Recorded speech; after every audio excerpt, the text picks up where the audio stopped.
It's nice, right? There you go, your washed coffee. I must say this is what kind of the podcast setup is all about. Just because we have a few episodes where we sit down and just talk, and it's just about us. Like, Okay. drink our coffee. But to bring in people like this, and we said like when people come, that's why I was like we should really do one, because when people come like you have a huge follower base on Instagram, and you're an amazing coffee home geek.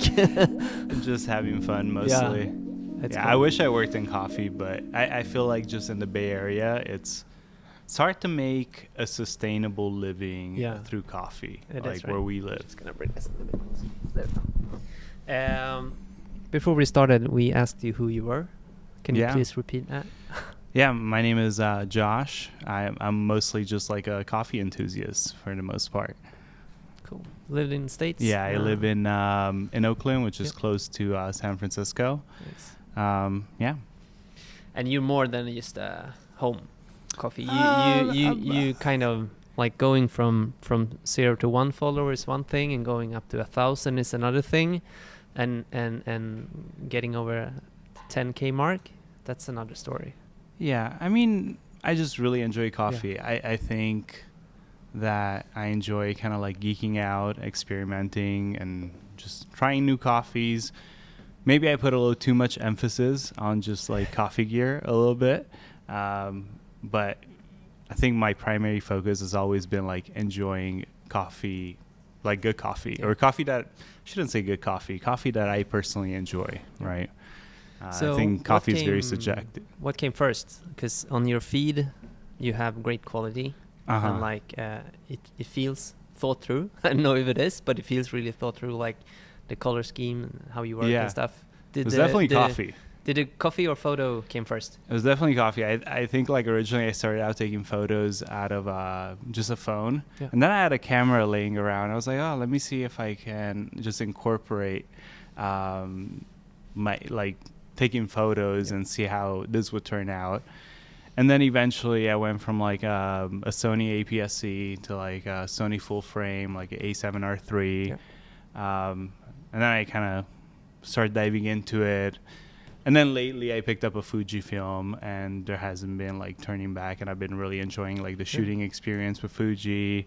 But yeah, it was definitely like coffee first, and then I eventually tried to create content and learn how to use a camera. Yeah. Because we brought up our camera, you were like, "Oh my god, cool!" I love that. And is it mostly stills? Is it mostly stills or also video? Yeah, I'm not really that good at videos, to be honest. And I also don't think I'm great at taking photos. I'm still learning. But yeah, I would say mostly stills. Yeah, I've been trying to learn as far as like how to take videos and how to like incorporate like video editing. But yeah, I'm still learning for sure. But I think also that as long as, I'm going to say you, but somebody, as long as people enjoy themselves, it sort of comes through. There's like a joy in the content, whether we're talking about stills or video or coffee or, I don't know, aquariums. Oh, you got aquarium content? No, not content yet. No. It's hard to take photos. It's really hard to take photos out of fishes. You know, they're small and quick, and taking photo through glass, it's tough. But it's fun that like back in the days at Drop, we were like climbing. You came in as a photographer, coffee geek. There's so much in common of like nerding into stuff, like digging in deep, and then taking up coffee as an interest. Because I think that's the cool part about coffee and specialty coffee is that you can like it's endless. You can geek out so much about it, and you can find all these forums and stuff. And of course it's expensive if you go with like every single home use grinder there is, but it's affordable. It works out, and you don't get drunk, and you can really do it like every day, and you can do it at work. You can like just have it as a follower, and I think it's an amazing thing when you go abroad like you do now. You come here with your wife for like Christmas markets and just check out Stockholm and Copenhagen. Yeah. And you know exactly where to go because you have your route Well, I will say it was kind of hard for me to like even figure out. Obviously, I know you guys. Like, I feel like you guys are probably like the ones that I followed the most out of Stockholm, right? And then there's Drop. And then after Drop, it was a bit challenging for me to figure out where to go. That's why I also asked Alex, and he kind of pointed me in the right direction. But yeah, I mean, yes, obviously being in the space, it is a bit easier figuring out where to go grab coffee and find something that's more enjoyable and palatable in a sense. But yeah, I mean, Stockholm has been great. Like I've also been really impressed with like the food scene.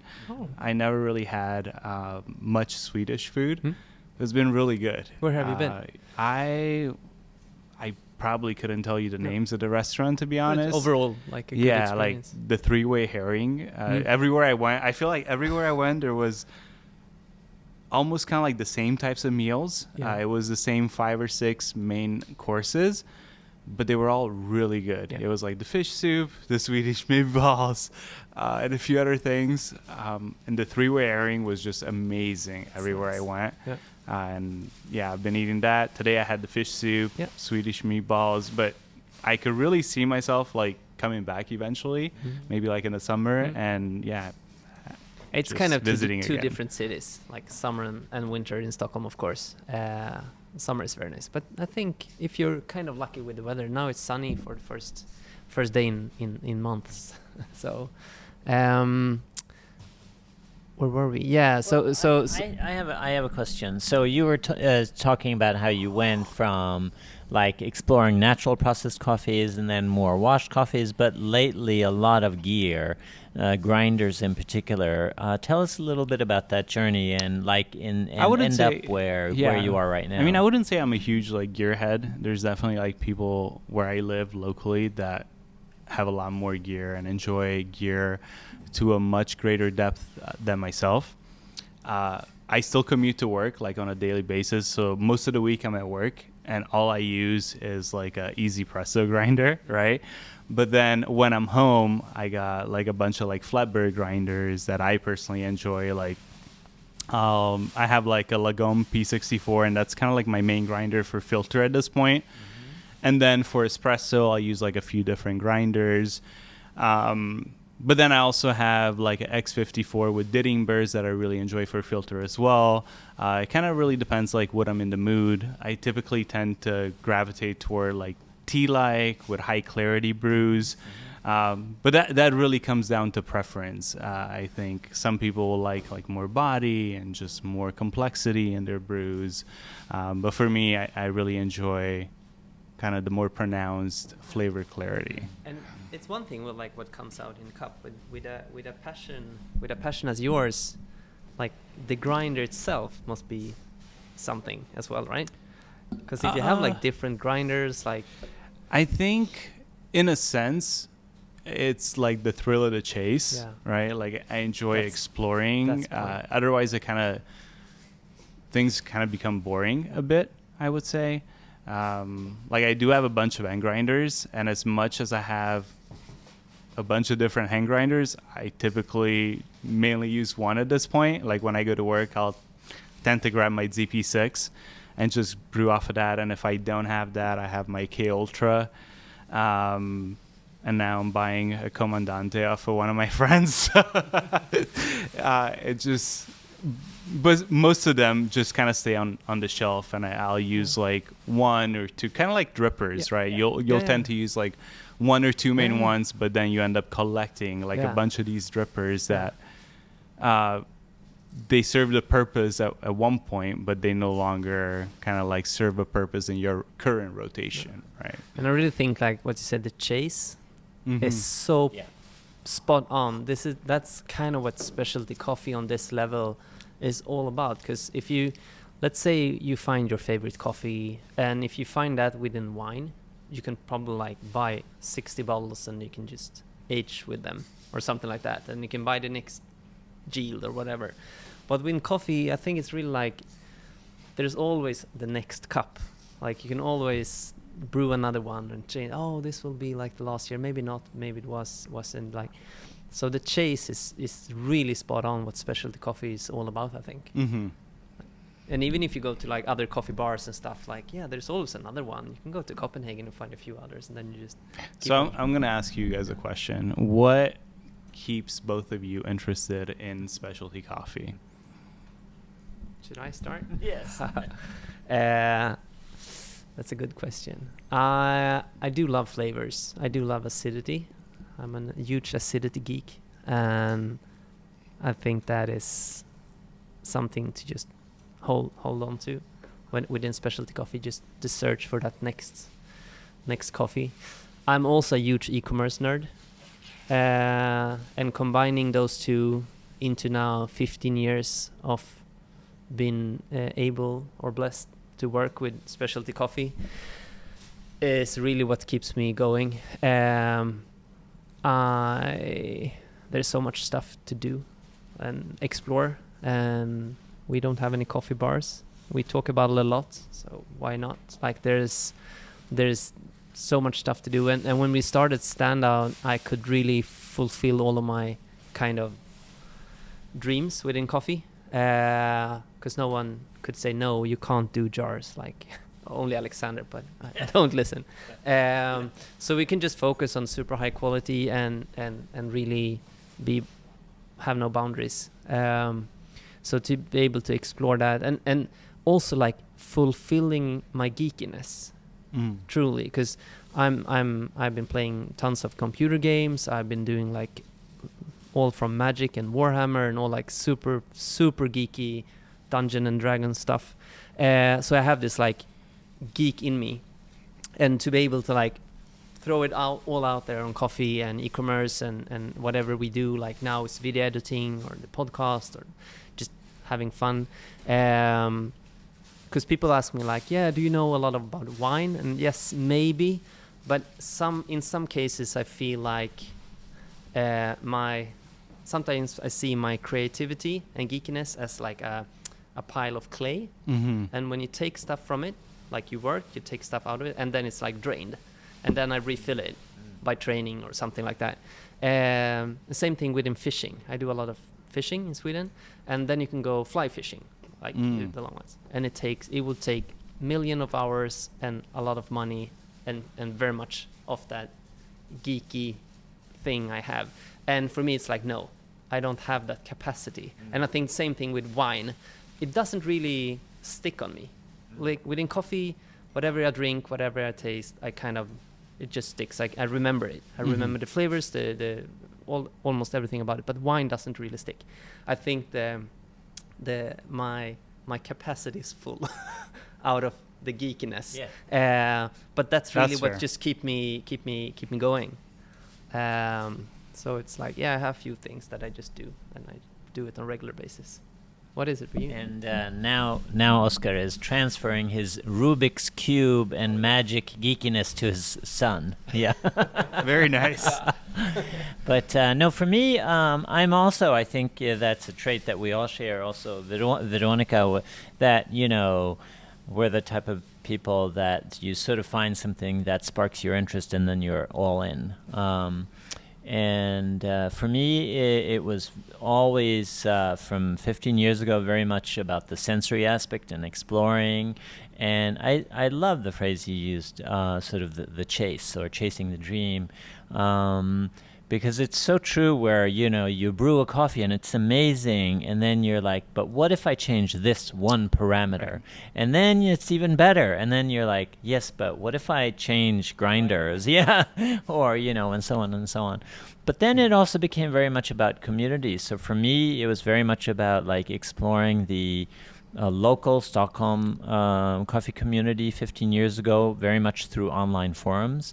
And then whenever I would travel, I would, just like you did here, hey, can I come to your roastery or coffee bar and is there a public cupping and so on. And also both Oscar and I have competed a lot, and when you win your national barista championship, you're able to go and represent your country at the World Barista Championship, and that again, just opened up so many more relationships and sort of people to know, and not only in Stockholm or Sweden, but globally. And so And for the last few years now, under the Standout Coffee sort of banner, we've been exploring very much the relationships of the coffee producers, and even more all the coffee bars around the world that are brewing the coffees that we are sourcing and roasting for them. And you mentioned Petey, your friend that's been a subscriber since forever, and again, relationships. One of the things that we've been able to do over the last year or 6 months is, so say Petey posts a photo of the coffee that we've sent, I will repost and tag the producer, and then the producer will repost, and all of a sudden there's a relationship not only between me and Petey and me and the producer, but between the producer and the consumer. That's that's so that was a very weird answer to your question, but to go back to where it all started, which was grinders. So I try. It did start with photography for you. Yes. Or was it? Yeah. Yeah. Or so I was a working photographer and started enjoying coffee more and more. And the way in for me was hey, I'm coming to Gothenburg, Damatio, Per Nordby, Kafferäven, can I come and take some photos? Coffee Collective in Copenhagen. I'm going to go to the World Barista Championship even before we started working together many years ago. Don't you have really early stuff on James Hoffman? I have really early stuff on James Hoffman. We should find that photo. And use it to blackmail him. No, Yeah. we should have it as a cover photo for this podcast. Yeah. This is going nicely. What happened? So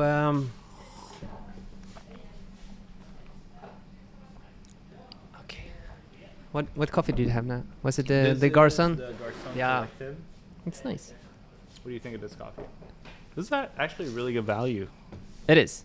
Yeah, it is. for a Giosue. It was. We find like I'm drinking kind of it the all. story from the specialty coffees that we get so much samples sent to us that maybe the producer or us were aiming to hit the boxes, the competition style boxes, or to compete on. And this was before we had the specialty coffee lineup.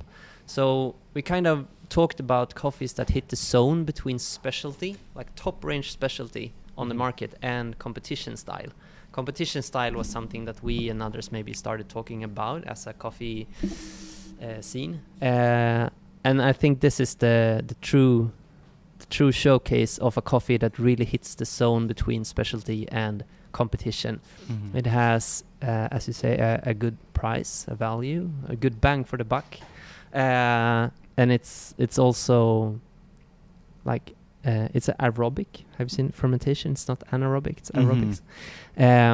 They do a lot of good stuff now, and I think the scene of competition style coffees is really affecting the specialty coffees now as well, because they can come up with all of these crazy processes and new things, and then you could just add it to coffees that are just really good, and they become excellent. Somewhere we have to put a line of what really can hit the boxes and not, in terms of of course it's a mix about quality, price, taste, producer, everything like that. So we can't put anything in the box. And we also, with the competition style subscription, we need to give people value. So we can't. We tried once to sell a box for half the price of, or something like that, and it really works out. But I saw for Black Friday, you guys. yeah, Black Friday is one thing, but just for, it shouldn't cost more than this, Sure. 14 euros or whatever. And so usually all the competition style stuff ends up above 25 or 30, and everything else goes into the jars. Then we see a huge growth in the jars sales. When you say the jars, the the these new ones, the new ones. packaging. And also we only have 15% of our sales in Sweden. Rest is export outside. Interesting. Yeah. Why do you think that is? I don't know. Because Well, it's a very maybe niche market, right? it's a very niche market. When we started out in English. Like we went globally directly. We were like talking about fully tracked worldwide instead of like Stockholm scene, yay. Some like you can just pick it up. So it took some time, but when we launched the jars like 2 or 3 months ago, we saw a quick growth in Sweden, which was interesting. We also see that coffee is like the whoosh whoosh that is on the pricey side, like the most exclusive stuff really sells in the jars as well. So sometimes I wonder if we should do like 250 grams of Sudan Rumé or something like that. But it's nice to separate. Like if you get your box of Standout, you really know it's like this is the shit. And I think it's a nice mix. We also have the new 1 kilo bag. It goes out to wholesale clients, so that's going through a design reboot soon as well. So yeah, that's it's kind of interesting that you mentioned that, because recently, like I told you, I bought the Cafe Raven advent calendar. I'm sorry if I butchered the name. Cafe Raven. But when I received the calendar, everything was, so they don't really ship outside of Sweden, I'm assuming, and I had to arrange like special shipping with them. And then once I received the calendar, everything was in Swedish. So it was I was there with like Google Translate trying to figure out what everything was. But yeah, that's really interesting. Yeah, and when we started Standout, we were like, let's do this globally, directly, because we knew that, as you said, the market is super niche, and Alexander had contacts that were kind of globally. He was consulting as a barista coach and roasting for people, and there was like a few in Sweden, but then there was like all over. And since he's half American, he had his like follower base there. He's been to Asia a lot for consultancy work. So we got a lot of contacts for free. And the first kind of sales online were to a client in China, actually. And then like a few months later, when we started the subscription, the alpha code that we had for like friends and family leaked on South Korea's biggest coffee forum. And I forgot to put like a limit to it. So overnight we were like being in South Korea. And then we contacted everyone and said like, yeah, you can't expect like, I think it was like 75% discount or something, just to cover the shipping almost. And we had like selected 10 baristas globally to try out like the function of shipping and tracking and e-commerce, how everything worked out. So we contacted all of them. I think there was like 50 or 60 people signing up overnight. So we were like, wow, that's amazing. Yeah. And they were like, oh, thank you so much. And I said like, yeah, you can have this for 3 months if you promise to share it with a friend. And it kind of took up from there, because then they shared on like their coffee bars and forums and stuff. And the box and the Standout brand kind of spread like in Asia. And then, but now actually US is our biggest private consumer market. So in wholesale, I don't think so really, but in I think it's like 23% or something going to the States.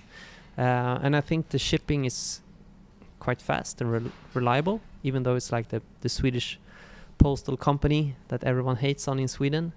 We actually been using now to ship coffees to 73 countries in 2 years. It's crazy.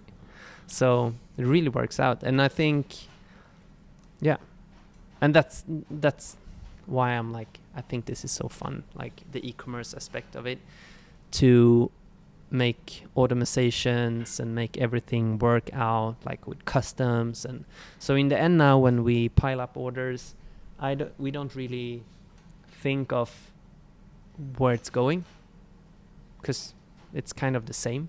If it's within Sweden, it's one sort of package, but otherwise it's just same.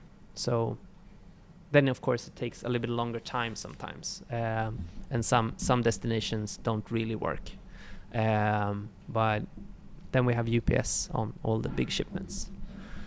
Because I was trying to order from Say, their like subscription, and the shipping was like $60 or something outside of, and we ship for, I don't know the price of it's like 10 or something. I don't know why it's so expensive to ship outside of. Have you had Save before? When? Have you had Save before? Out. Have you had Save Oh before? yeah. But not as a subscription.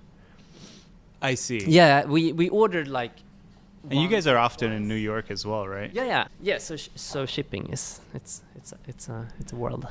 Yeah, I think like it's more challenging for US to like ship outside than like, for example, Apollo's Gold, right? Most of his business is outside of Japan, right? Yeah. Kind of like you guys. Yeah. And he ships, I think, through DHL mostly, and yeah. it, like every time I used to order from there, it was extremely fast. Yeah. I would get it within a few days. But it comes with a price. Yeah. But sure. still, yeah, we had a quite big delivery to Hong Kong last week, and I think it was there within 30 hours with UPS. Wow, that's fast. Yeah, it's really. And sometimes you just hit the planes, like kind of just going to Arlanda and then just, and then picked up. So I'm going to ask you another question. And I don't know if you guys really work with co-ferments much, but what is your opinion on co-ferments just with specialty coffee? And do you guys source any co-ferments? Do you mean what's it? Co-ferments, like chi co-ferment or strawberry co-ferment? Oh, okay. I have a lot of answers. So we've been getting samples in from numerous producers that when we cup it, you're like, this must be flavored.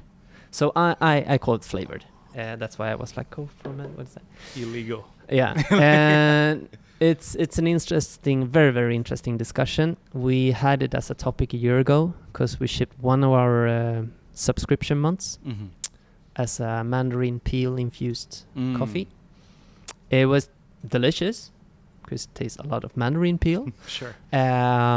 But since we have been growing up on the competition scene, it's like if it's not competition legal, I think it's a problem. Especially when you do high-end co-ferments or flavoring, because a lot of producers are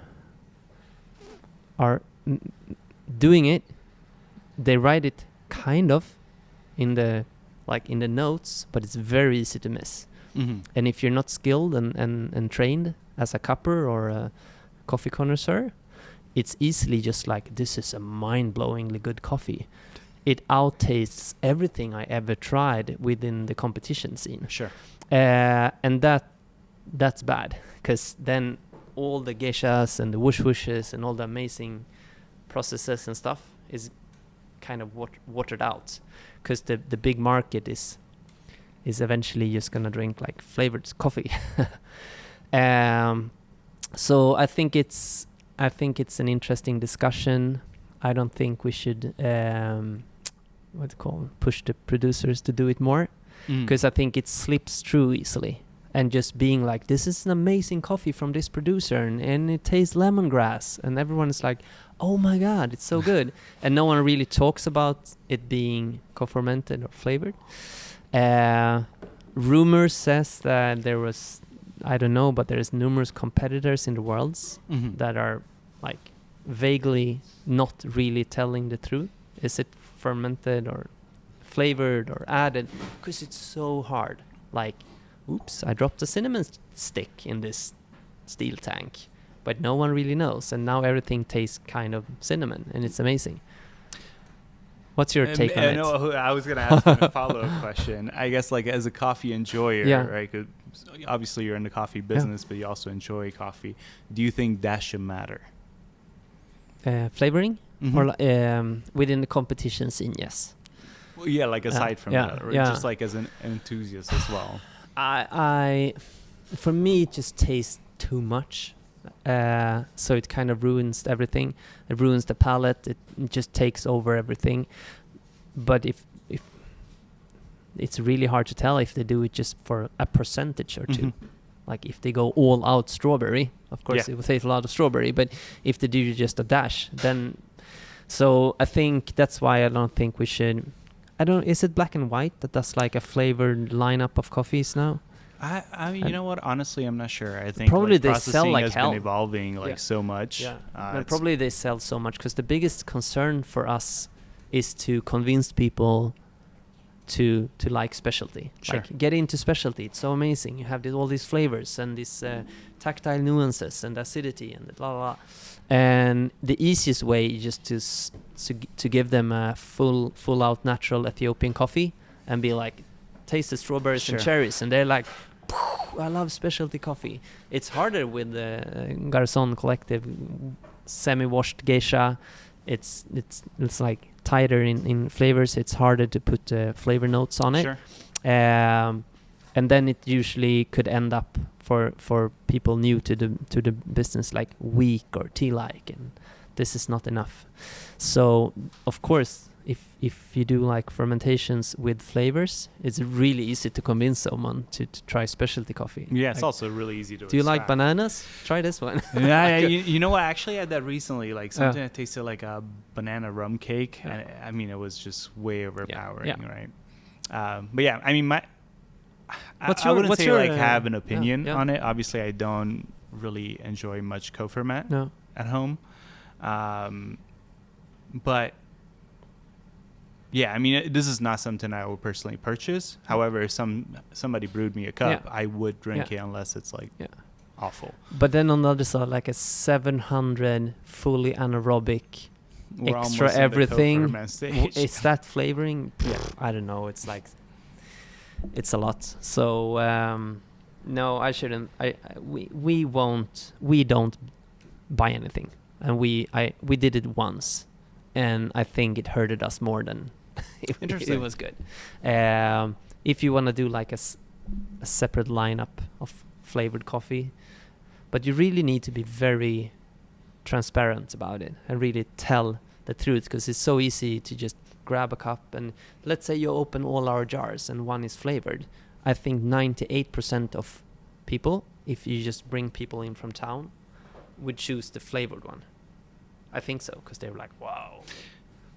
I mean, yeah, the smell, right? It's so potent, Yeah. I guess, right? And then also when you brew it, it's so it kind of permeates the room and so strong that it stands out. And it's also really easy to decipher flavors out of it, right? Yes. So if somebody is just starting into coffee or hasn't had much specialty coffee, they taste it and they're kind of mind blown. They're like, "Whoa, I've never had a coffee that's." But that's doesn't like it this." like mess up your grinders? You know, that's really funny that you said that. Recently I had some geisha, I think from the Picky Chemist. Like I had a wash geisha, Yeah. and I took it somewhere, and they had like a grape co-ferment or something like in their grinder, and then they brewed the geisha, and you could still taste some of that co-ferment even after they purged it.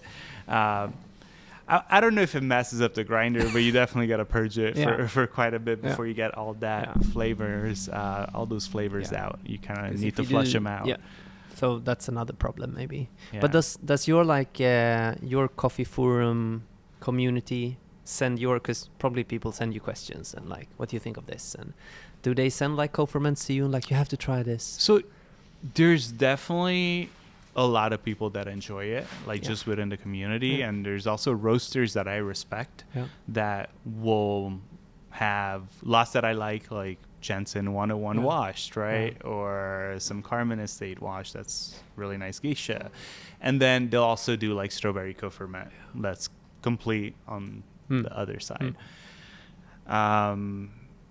Yeah, I mean, they'll send questions. It's just, I think ultimately it comes down to preference. I think like if people enjoy it, you know, they should definitely drink it. It's not something that I personally enjoy, but that's okay too, right?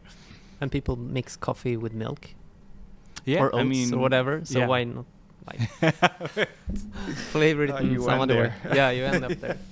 I don't know about the roaster if it will be like infected with strawberry flavors. Well, I mean, you could But it's kind a of tell different- on it the does- it's- greens as well, yeah, right? They're yeah. like different. They smell That's the different. thing. Like it's flavored like during the drying process. It's not flavored afterwards. Like you do a Christmas coffee, you Right. pull in like syrups and cardamom and stuff to make it like taste Christmas.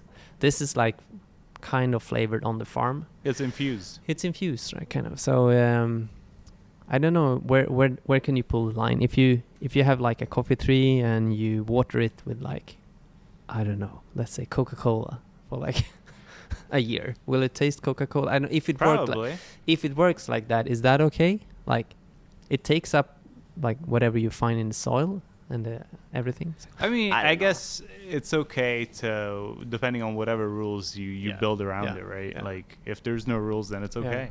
But it's really hard for the judges. I've been starting judging in Sweden now. Well, if we're talking competition. If we talk competition, yeah, I think it's that's different. like they say something on stage, they have to trust the barista. It's no way in the world they can prove anything because the coffee comes from the farm and yada yada and then on the other side there's only naturals or whatever in the natural spectrum that wins competitions. That's okay. So that's one thing that so I was you have going to like mention. the washed coffees is getting another huge glow. if That's people start another to thing I was going to mention, right? Like, even if we're talking competition, I feel like competition coffee is gravitating to like all these nuanced yeah, yeah. processing Mm. methods, right? And all these very full flavor profiles, right?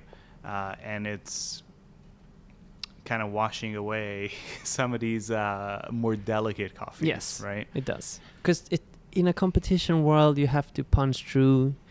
You need to be remembered. You need in some cases, make it just easy for the judges. Like, if you have a lot of flavor, it's easier for a judge to just But that's check also, the boxes. like, from a judge perspective, that judge is probably not gonna go home and drink that coffee on of a course daily not. basis. No. Right? No. Because it's just overpowering. Exactly. Yeah. So, but it's gonna be interesting to see. I don't know if they can make any rule changes. It will be really hard. Of course, they can say like only washed coffees is allowed. But I don't know. I think it makes a nice discussion. I remember when I competed like 10 years ago. I did it with a washed and a natural geisha, and I had because it was the first year when we got hold of natural geishas. And some people were like, "Oh, you're destroying the coffee, this delicate flavor of geisha coffees," and then you put slap on like a 90+ process onto it. So during the competition, I had the judges to vote because I prepared 2 presentations, one for the washed one and one for the natural one, and they voted on stage. And I went the route of whatever they voted for. So in the semifinals, they voted for the washed geisha. So I went with that cappuccino and espresso and signature beverage. And then in the finals, they obviously talked about it. So in the finals, they voted 4-1 because I involved the head judge as well to be a deciding vote if it was 2-2. So they went with the natural one. It was a cool thing, and I won, but still, it's because it was way more dramatic back then. Like, oh my God, you can't do that. There was really a debate about the natural. Interesting. Yeah. And now look how things have evolved since then. All right? thanks to me. No, joking. So nice to have you here. We didn't really. So you have a Instagram account? We need to. I do, yeah. Oh, I'm gonna ask you a question. You have the blue mark, right? Yeah. I don't know if the thing in the States. Do you need your name Yeah, you need your full name. underneath, right? Mm-hmm. Because specialty coffee guy is not your name. Yeah, and that's not my Yeah, birth but given did you? name. So you didn't change the specialty coffee guy afterwards. Oh, that's just my handle. That's your handle. Yeah. Okay, because I've been trying. I think they're still working out. The Meta thing is working out the business blue thing Mm-hmm. in Sweden. They not. I don't think it's. But I see people more and more popping up. Yeah, so you just submit a form, and they have two different ways of Yeah. doing it. But there's a form via Facebook that Yeah. you submit, and Yeah. they'll guide you through everything that you Yes. need to change. Yeah. Because I tried twice. They're really quick on charging you, Mm-hmm. but then it didn't work. And then do you want another month? And I'm like, no, thank you, it doesn't work. That's weird. Yeah. So they did charge me, but so I think there's a problem in Sweden still. Same with Threads. They haven't opened up. Well, Threads was only US only Yeah. for a while, and then I think they expanded, but I'm not quite sure. Yeah. Alex, have you started Threads? You're still on X, right? Enough already. I mean, there's way too many like social I media know. platforms. I I feel know. like nowadays Yeah. I can't even like keep up. That's why I'm only like focusing on one. I Yeah. don't really. Yeah. And for how long have you been on Instagram? Under the specialty coffee guy name? Like 3 or 4 years, I would say, roughly. Yeah. And no Yeah. one had that name? It's a good No. name. Yeah, it is. It's cool. That wasn't even my original Ah. name. I changed it maybe like a year Yeah? in, and Wow. yeah. Cool. So, specialty coffee guy on Instagram. And if people follow you, they should. What can they expect? Honestly, I mean, my feed, it's kind of like easygoing. It's Yeah. mostly like lifestyle, like what I drink on a day-to-day basis, and just kind of like things I enjoy. You know, I try to partner with companies that I like, right? And I drink coffee that I enjoy. Like most of my coffee, like sometimes I'll accept some coffees, but at the same time I'll try purchasing most of my coffee. Just mostly because kind of like life is too short for bad coffee, Yeah. right? Yes. So yeah, that's really about it. Just That's they can see things that I like Yeah. to drink, and I use mostly. Amazing. Yeah, I'm not really like in it to like profit or No. anything. It's just for fun. Yeah. Come back in a year and you're like rolling up in a Lamborghini. And like, No, yeah. no, definitely No. not. not off of my. I have a full-time job that is not in coffee. I work for a fintech company, Ah. so I'm in finance. Yeah. Yeah, just complete different, right? Like I've considered maybe getting like a Q grader and Yeah. getting into coffee, but I don't know. It's TBD, Yeah. right? So we just sent, for the first year, we sent like Christmas presents to companies. So like someone ordered and they give away our coffee to their employees kind of thing. That's cool. And me and Veronica was packing everything. And then she asked me, oh, how many of these X boxes were supposed to be grounded? And I was like, actually not that many. It was only like 15% or something. And she was like, is it a tech company? And I was like, yeah, okay, everyone got grinders. So I think it's something with that. Yeah, I mean, there's definitely different types of tech companies, right? There's different sectors even within tech. But yeah, I do think that specialty coffee is very kind of made a mark in the tech culture to some level. But also, like in the Bay Area, we also have different companies that also made a mark in like pour over. Yeah, you know, I don't know if you guys know like Phil's, and like then Pete's. Yeah, it's an interesting culture for sure. Love it. The chase. Yes, chasing the dream. Yeah. The So thrill we- of the chase. Yeah, thrill of We the should wrap this up. Yeah. So I'm gonna ask you guys Yeah. one more question. You guys probably answered Go this ahead. before. What was the first coffee that got you into specialty coffee that you were like, wow? It was his fault. Oh, really? Yes. 2007. Something Wow. like that. 8. He I was working, I was studying like digital design and stuff like that, working in a bar, and had my first kind of contact with good wines. And we spoke about it. He was the leading coffee forum geek in Stockholm. And you were like, yeah, I should bring you to this art bar bibliothèque kind of bookshop. And they have a coffee shop there. And they sell a single espresso for like €5. And back then, 15 years ago, single espresso was like €1. This was the Italian single espresso world. So I was like, what is this? And it was a Colombian coffee from Huila. That's all I remembered.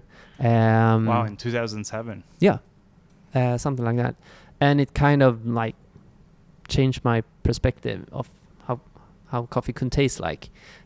So yeah, from that we kind of started Drop Coffee as a thing to make a hit on the market, especially in Sweden. That's awesome. And it kind of went kind of global, I think. Yeah. So that was my first, and I don't know about you. No, for me it was much more mundane. I was drinking a lot of lattes, and then I started having less and less milk, and I realized that this Italian commercial coffee that was the base was not my cup of tea. And I had a friend, the same guy who opened the coffee bar in the bookstore, who told me, like, well, you should try different types of coffee. And I was like, what do you mean different types of coffee? And so I went around to a couple of different coffee bars, and I liked this one and not that one. And my friend said, well, you like obviously locally roasted, more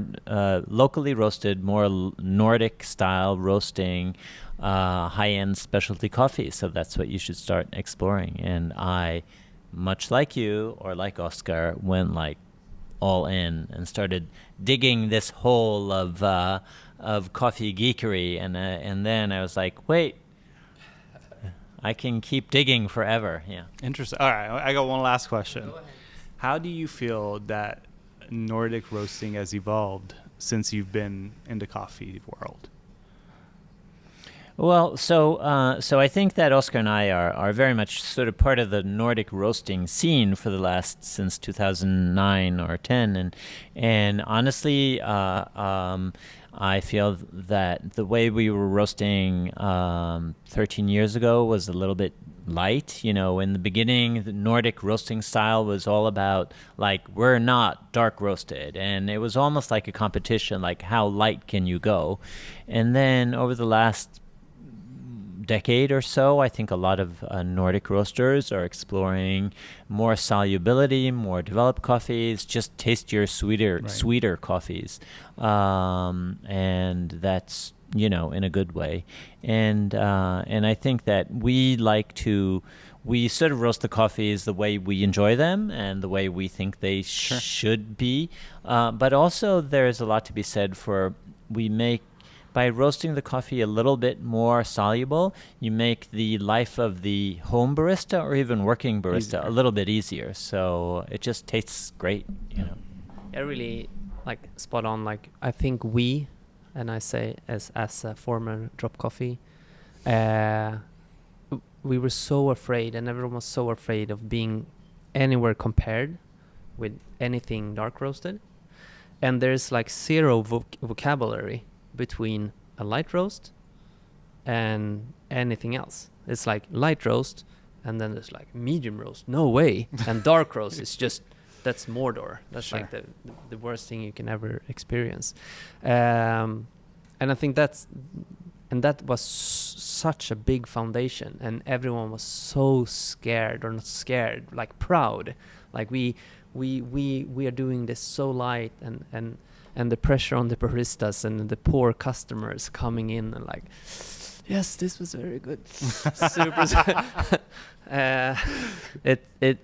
And I think if you say where it has evolved since then, not so much. I think the scene is still where it kind of were. I think it's what like the Nordic specialty coffee scene, not that much has happened since then. I think people are still, in some cases, kind of scared of leaving their safety box zone. I think we have a quite different philosophy. You talk about development and solubility, and also when we calibrate and do coffees, we tend to push the TDS values of our coffees above 140 or ish around there. And I think that's another thing with the Nordic, I don't know if I step on toes now, but like if you go super light roasting, then because you don't want to be compared anywhere else between, like, close to anything dark. Same with brewing, like you tend to brew it light as well, low extraction. Yeah, and you don't need to do that. You can still, like, but if you're gonna push extractions up a bit, probably you need to work on your philosophy around roasting as well. And I did notice that the extraction was really low, like at some of the cafes that I went to, which was interesting, right? Because it makes it hard to get some of that flavor clarity, in my opinion. Yeah. And I think for young, unexperienced baristas working with very light roasted coffees, I think it's just easy to brew them light. It's hard to get something that's super light roasted and brew it strong. That's kind of clashing like. So I think it's been tough for many baristas for a long time to brew these kind of Scandinavian coffees. If you do them right and correctly, it's like the best experience ever. Yeah. But it's easy to screw it up. And I think that's one part of our secret sauce is that we make life a little bit easier for baristas and homebrewers. That's fair. Yeah. And now with the luring, we can experiment even more because there's no way of scorching. There's like, it's easier to develop but not go darker, and you can do all sorts of cool things. And we just buy very, very, very good coffee as well, I think. So it's like... Cool. Sounds good. People will hate in the comments. We'll turn them off. No. No, but as you said, you came in here and like, yeah, we came to you guys. I went to drop this morning, and then it's like, you were thinking like where to go next. I think the Scandinavian scene needs more good coffee bars. I think so, but it's tough because we don't have enough people. Like the foot traffic, it's a little bit. But I mean, in our DMs, I mentioned AB Café and Telefonplan. Obviously, Pascal, you've been to Drop. Johan and Nyström here. I'm sure there are a number of places. Oma in Kungsträdgården. But when you go to Copenhagen, that's a whole different story. You're gonna have a very nice time. I mean, obviously, our no, she's like, one more coffee place? No. Yeah, she doesn't drink coffee, so. No, but with Coffee Collective, and obviously our friend Patrick runs April Coffee there. But Prologue. I'm Prologue, really looking amazing. Prologue. Yeah, I mean, you're gonna have a lot of options. Hip Hop, it's a new brand. Very, very nice guys running it and roasting themselves. I'm sure I'm missing a lot of wonderful places, but you'll have a really nice time. I have an extensive list for Copenhagen, so I'm looking forward to it. Oh, La Cabra. Yeah, I've been to the New York location. Yeah, It was nice. Yeah, very nice. Yeah, I enjoyed it. Yeah. Yeah, it was good. Do you think the Copenhagen location it's worth Oh, absolutely. going to? It's certainly very interesting. And so the Copenhagen location, or at least one of them, is sort of a collab with a clothing store. I think that the New York locations, they have two of them now, the bakery in the East Village, and then the Soho location. Soho location is more like a flagship experience. A lot of pour overs. But it was good when I went. It was I enjoyed it. But I think for me, it's more of like a different type of coffee cafe kind of experience. But April, if you have the time to go, I'm definitely going to April. It's super interesting, very nice. Coffee Collective. Yeah, probably calling it a day, and Hip Hop. Yeah, and Hip Hop. Yeah, those are the ones that I have on my list right now. And Darcy's. Oh, Darcy's. Darcy's, of course, you need to go there. Okay, sounds for breakfast, if nothing else. Will do. Yeah, They have a great breakfast. It's like an hour now. Yeah. Cool. I need to roast some coffee. You need to roast some coffee, and I actually don't need to pick up kids, so I can go on for another hour if you want. But just to wrap this up, it will be on Spotify and on YouTube, Sounds and good. you will get everything. We can make like a collaboration. I'll make a reel. Okay. And are we still recording? Yes. Right now? Okay. Actually, it is. So don't. No. Great to have you here. Cool. It was fun. I wasn't planning on doing this. I know, but it was. Alex was like, this super influencer is coming, and I was like, yeah, great, let's make a podcast. And you were like, no, I'm a bit camera shy. Yeah, I'm usually like terrified of public speaking, but this was really nice. It's nice. It's a nice. This was fun. And yeah, when people come like this, we should like take the chance to, because there's many amazing life stories, and we started talking about like the interest and what got you in and got us in, what makes us stay, and all coffee stories are nice. Yeah. So I'm sad that I missed your. I'm going on a complete different direction. I'm sad that I missed your Rocky Mountain Giosue. I was looking at it over Black Friday, and I was trying to check out, and then it sold out so quick. We didn't expect the overwhelming. Really? Yes. Wow. So- I would expect it. I mean, that was I know. a nice lot. Veronica said it nicely because it was an amazing deal, of course, but still, she was like, I think there will be a lot of people that have been checking out Standout but never really bought into it, that kind of took the chance. And we had, I think, 65% new customers over 24 hours. So it really kind of worked out. I could see why, right? And this is not for the podcast. As a side note, I could see Yeah. why, right? Because a lot of the lots are more like complex, like Yes. some of those Yeah. complex processes, and I think that was a natural or Yeah, washed. yeah. So it probably attracted like a different set of Yeah. people that always wanted Yeah. to try Standout. And we sold out of a bunch of coffees. Yeah. So the good thing is we got pushed into a new wholesale list. So because everyone wants the new stuff all the time. So we had like for the first time coffees lined up to be released when something were running out. And now like overnight we were like sold out of everything and we could relaunch new coffees. So that was cool. That's awesome. Man, thank you so much for Yeah, coming. No problem. Thank you. Pleasure.